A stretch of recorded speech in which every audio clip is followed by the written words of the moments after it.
السلام عليكم ورحمة الله وبركاته. الحمد لله رب العالمين والعاقبة للمتقين ولا عدوان إلا على الظالمين. أشهد أن لا إله إلا الله وحده لا شريك له وأشهد أن محمدا عبده ورسوله. اللهم صل على محمد وعلى آله وصحبه ومن تبعهم بإحسان إلى يوم الدين أما بعد. Chers frères et sœurs, nous remercions Allah Azza wa Jal de nous avoir permis de se réunir pour la 4e et la dernière fois en ce mois béni de Ramadan pour poursuivre la lecture et l'explication des recommandations de Luqman le sage à son fils, tirées des explications du noble cheikh Rabi' ibn Hadi al-Madkhali hafidhahullahu ta'ala. Nous demandons à Allah Azza wa Jal de nous assister dans cela et de nous permettre de tirer profit de ces différentes recommandations. La semaine passée, nous avons expliqué le verset 17 de Sourate Luqman et nous avons tiré les leçons et les bénéfices de ce noble verset. Parmi les leçons que nous avons pu retenir, premièrement, il y a la place et le statut de la prière, l'accomplissement de celle-ci de la meilleure des manières. Également, le fait d'éduquer les enfants sur la prière. Parmi les leçons que nous avons retenues, il y a l'obligation d'ordonner le bien et d'interdire le blâmable.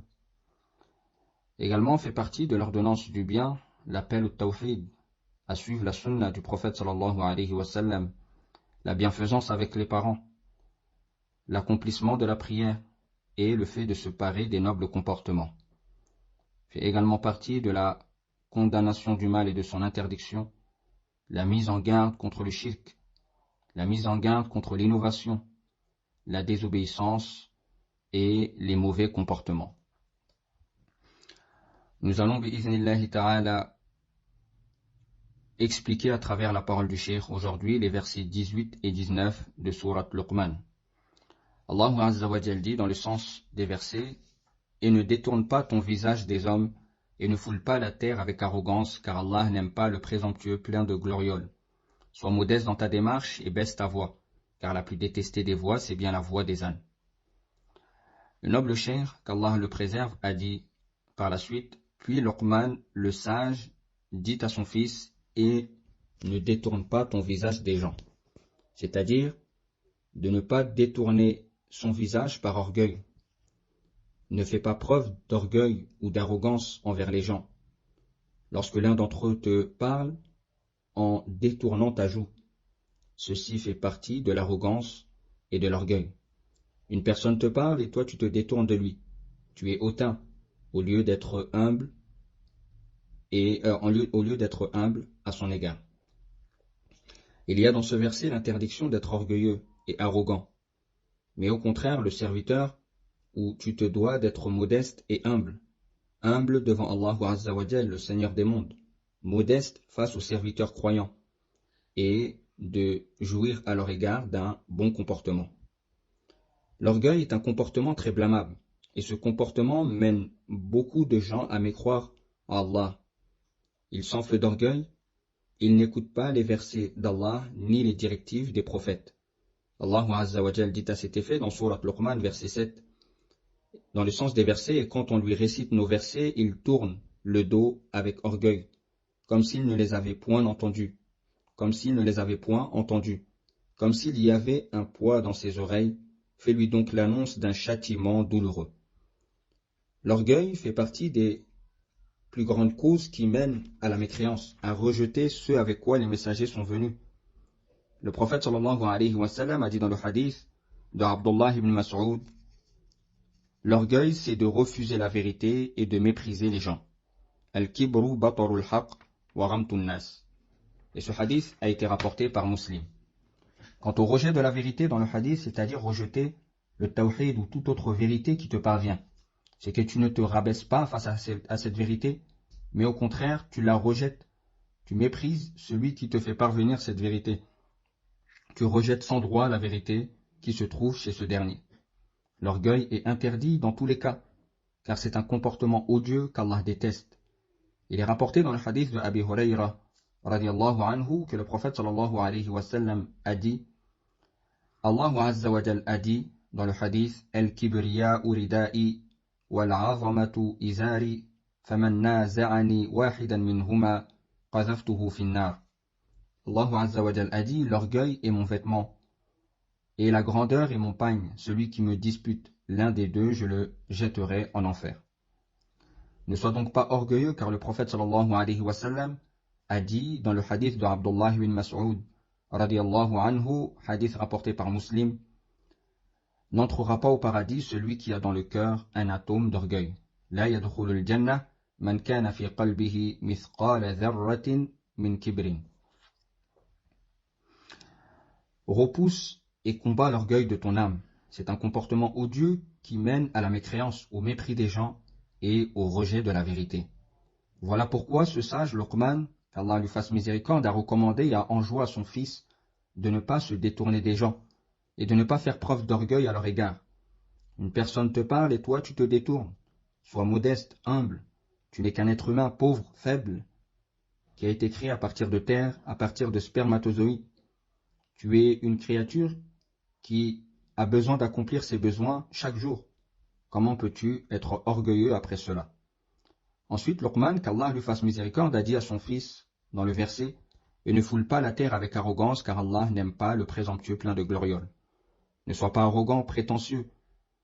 Ces comportements sont les fruits de l'arrogance ou de l'orgueil. Et fait partie de l'orgueil la démarche vaniteuse, l'arrogance et le déni. Allah n'aime pas le présomptueux plein de glorioles. La personne qui se vante auprès des gens, de sa lignée, de son argent, de son autorité, de sa science, Allah n'aime pas ces comportements. Car c'est un comportement, ce sont des comportements qui sont odieux. Allah Azza wa Jal déteste ce genre de personnes et il les châtie durement à cause de ces comportements. Allah Azza wa Jal a dit dans Surat Al-Isra, verset 37, « Et ne foule pas la terre avec orgueil. Tu ne saurais jamais fendre la terre et tu ne pourras jamais atteindre la hauteur des montagnes. » Le cheikh nous dit, qui es-tu? Même si tu atteignais la hauteur des montagnes en taille, il ne t'est pas permis d'être orgueilleux. Et quand bien même tu pouvais fendre la terre jusqu'à la 7e terre, il ne t'est pas permis d'être orgueilleux, car tu n'es qu'une créature pauvre, et fait partie des droits d'Allah sur toi que tu fasses preuve de modestie. Car l'islam combat les mauvais comportements, comme la turpitude, le mensonge, la trahison, la tricherie, l'orgueil. Il nous est obligatoire de les rejeter et d'éduquer les gens aux comportements opposés, parmi les bons comportements qu'Allah aime et agrée. Et certes, le bon comportement fait partie des œuvres les plus lourdes dans la balance le jour dernier. Également, le croyant à la foi la plus complète est celui qui a le meilleur comportement. Et le prophète sallallahu alayhi wa sallam a été envoyé pour parfaire les nobles traits de caractère, comme ceci a été rapporté dans les ahadiths. Ces nobles comportements qui étaient présents chez les prophètes, et parmi ces comportements il y a la pudeur. Ô mes frères, la pudeur est un grand comportement. La pudeur est un grand comportement et un comportement immense qui est également une branche de la foi. Celui qui est pudique, sa pudeur l'empêche de tomber dans la désobéissance, de tomber dans les mauvais comportements. Il est impératif et obligatoire à l'homme de se parer de la pudeur, car elle fait partie des plus grandes causes qui évitent à l'homme de tomber dans la désobéissance et dans les comportements vils. Voilà pourquoi les prophètes disaient, comme ceci nous est rapporté de notre prophète Muhammad sallallahu alayhi wa sallam dans le hadith, parmi ceux que les gens ont retenu et hérité des paroles des premiers prophètes, il y a, si tu n'as pas de pudeur, alors fais ce qu'il te plaît. Hadith rapporté par Al-Bukhari. Celui qui s'adonne au polythéisme n'a pas de pudeur envers Allah. De même, l'innovateur n'éprouve en réalité aucune pudeur devant Allah, car il ne respecte pas cette législation. De même, le pervers n'éprouve aucune pudeur devant Allah en désobéissant à Allah Azza wa Jal. Ô mes frères, faites preuve de pudeur et rejetez tout comportement vil. Apprenez les bons comportements et appliquez-les dans votre vie de tous les jours. Qu'Allah vous bénisse. Et je vous rappelle le hadith ou le récit au sujet de la délégation de Abd al-Qais, récit qui a sa base dans l'authentique de Muslim.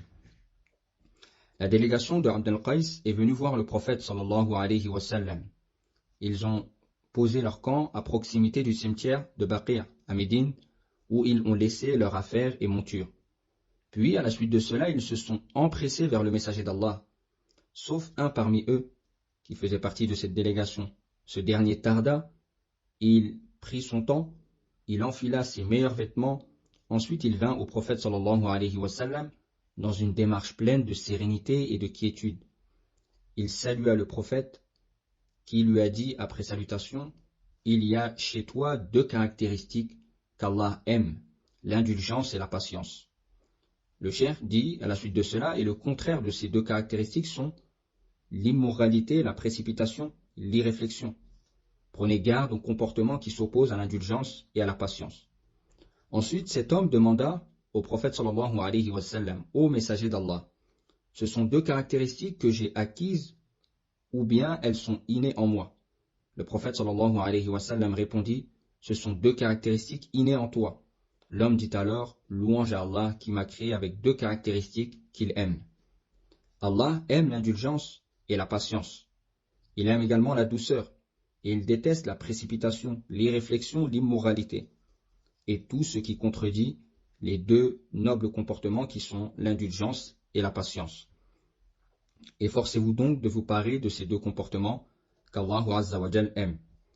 Retenez ce hadith et éduquez vos âmes à ses enseignements, comme dans la parole du prophète sallallahu alayhi wa sallam, dans le hadith de Abi Sa'id al-Khudri. Le prophète sallallahu alayhi wa sallam a dit, celui qui s'abstient de la demande, Allah lui octroie la suffisance dans les biens. Celui qui se passe des gens, Allah l'enrichit. Celui qui s'efforce à patienter, Allah lui octroie la patience, et personne ne reçoit un don meilleur et plus large que la patience. Éduque donc ta personne à la patience, à l'indulgence, à la sagesse et au noble comportement. Par ton combat, le combat de ton âme, tu peux acquérir ces comportements si Allah le veut, comme le hadith nous l'indique. C'est-à-dire que l'indulgence et la patience, la douceur peuvent naître chez celui qui cherche à se parer des nobles comportements. Car l'âme est sujette et est prédisposée à une éducation bonne ou mauvaise. Si tu l'éduques sur le mal, celle-ci va grandir et accroître sur ce mal, jusqu'à ce qu'elle soit habituée à ce mal. Et c'est à Allah que nous demandons la protection. Alors que si tu éduques ton âme au bon comportement, elle s'habituera à ces comportements jusqu'à ce que ces comportements soient une partie de sa vie ou de ta vie et une acquisition pour toi. Retenez et mémorisez ces recommandations. L'unicité d'Allah, la lutte et la mise en garde contre le polythéisme, l'accomplissement de la prière, ordonner le bien, interdire le blâmable, l'application des nobles comportements, la lutte et la mise en garde contre l'orgueil, l'arrogance, ainsi que les comportements similaires. Apprenez ce qu'est l'indulgence, la patience, la douceur.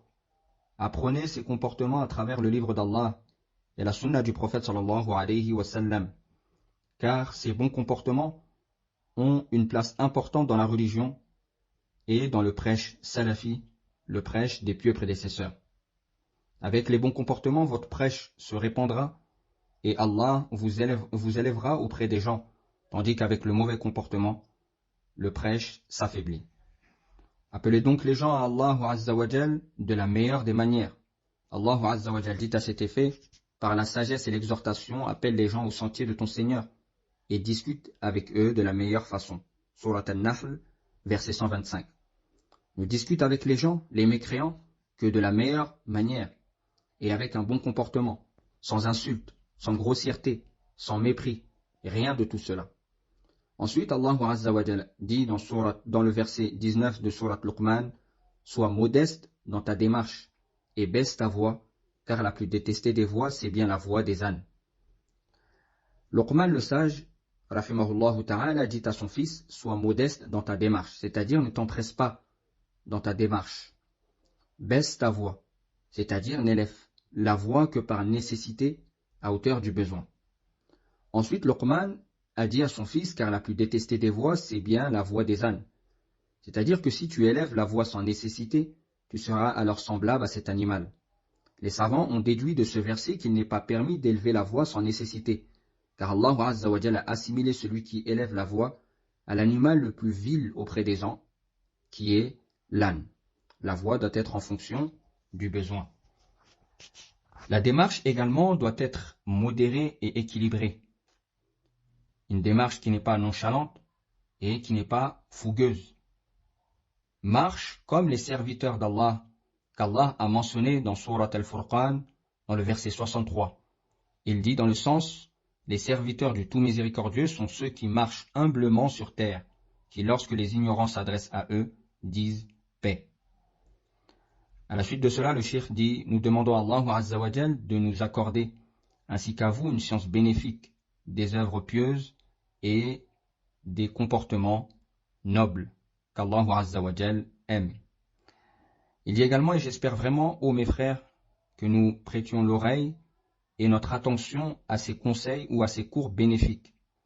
Quelle est l'utilité d'assister à ces cours tous les jours pour ne pas œuvrer en fonction de cette science et donner après cela une mauvaise image de notre prêche? Quelle est l'utilité? J'implore Allah de faire de nous et de vous des gens de science bénéfiques. Qu'il fasse de nous des gens au noble comportement.